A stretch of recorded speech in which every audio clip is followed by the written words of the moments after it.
Today is the sentencing of the defendant for the purposeful and intentional murders of Davion Flanagan and Dominic Russo. And in a way, it's the second time their families are gathered again to grieve. It's also a day when Mackenzie's family will grieve for the future of their daughter. All three of these families and the friends of these families are suffering, and all of their lives have been irrevocably changed because of the actions of the defendant.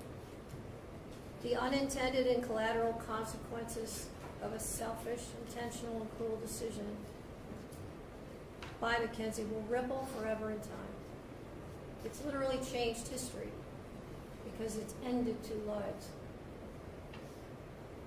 Two young men are dead. Their deaths were horrible, terrifying, and tragic.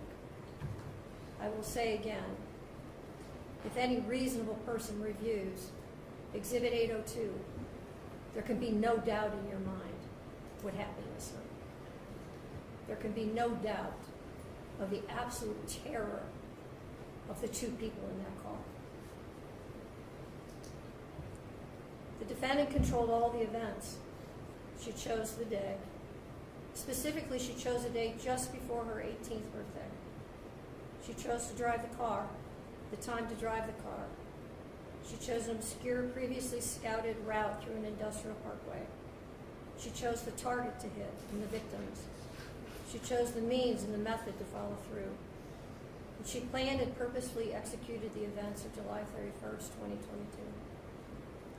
The review of the evidence supports the factual findings, the forensic testimony, the testimony of the first responders, the testimony of the emergency room doctors who treated the defendant, the testimony of the coroner's medical examiner, the testimony of those who knew the victims and the defendant, and the testimony of the BMV official who provided evidence that not only did the defendant deny any medical condition when applying for her license, which her mother co-signed and attested to, but also that just after the accident, Mackenzie renewed her driver's license and again denied any medical condition.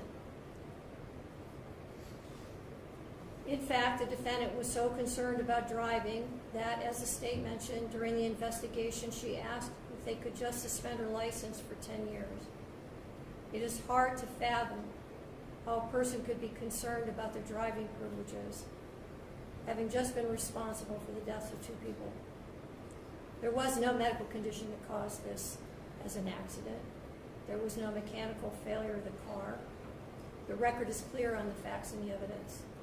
Her mother's uncorroborated statements without any medical testimony or records is not persuasive.